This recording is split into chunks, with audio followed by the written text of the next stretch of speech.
Hey, I'm Matt Jones with Lab 218, and I want to talk about the socially beneficial enterprises, or SBEs for short. An SBE is an organization, a company in particular, a for-profit company that is taking some of the money that it makes and it's giving it back to the community through charity. Now, oftentimes those two things get a little bit confused, but what I mean is you've got a business that's a business. They have a bottom line and they are tracking how much money they make. That's the reason they're in business. And then you have a charity over here who is dependent upon charitable giving and donations of time, service, items, those kind of things in order to meet a social need. What happens in an SBE is that there's an intentional plan in place to take money from their profits and move it over into the charity. And it happens a couple of different ways. One of the ways it happens, usually in the smaller businesses, is that they will sponsor charitable events and respond to requests and those kind of things as they come in. In the larger companies, there's usually one of two things that you see going on.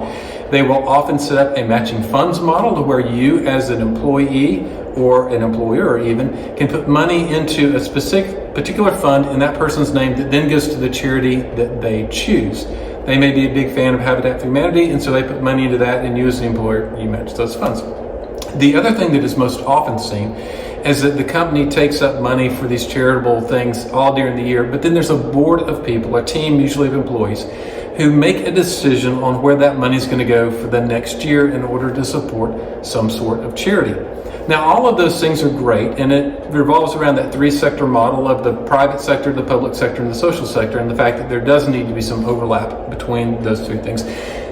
But COVID has actually begun to change a few things that we as employers and company owners need to take into account. As so many of our employees have been living at home, the lines between their work life and their normal life have been blurred. And as we come out of COVID and try and reintegrate the workforce, one of the things I think that you're going to see as a leader is that the rules and the mindsets that our employees have about what work is and isn't are going to have changed drastically. One of the big things for an SBE to keep in mind is that now employees have been living in their community more than they've been spending time at work, and that's a shift. And so one of the things you can do is to acknowledge that the quality of life in that community, that how they live, how they love, how they play, that matters to you as well. You spend a lot of time and energy trying to build a great office, a great environment, create that culture, but now you've got to think in terms of that culture going beyond just your brick and mortar location and into the community where they live. And so as an SBE, you can be intentional about saying to your employees, hey, we get it. Your quality of life is important, not just when you're here, but when you're at home, especially as many of them are probably going to want to continue with some sort of remote work arrangement, and a lot of businesses are doing that just from the financial standpoint of being able to downsize their office footprint, right? But as we do that, we want to invest into the community.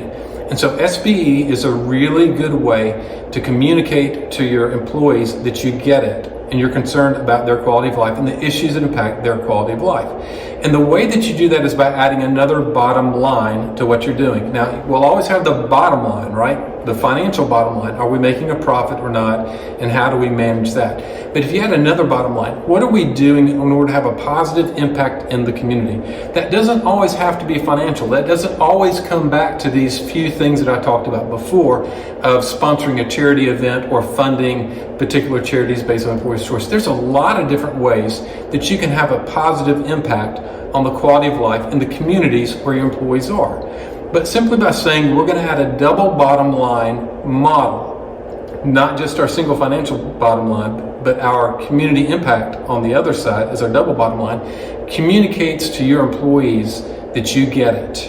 And that will communicate to your top employees that this is a place that they want to work, that there's benefit beyond simply the paycheck they get, that not just their pay is going to make their life better, but that being involved in your company is helping to make the community where their loved ones, where their family, where they live, better for everybody involved. And when you do that, they win and you win. If you want to know more about the double bottom line and ways that you can get involved in your community and restructure your business in order to have that impact not just on your employees, but on your community, feel free to drop me a message.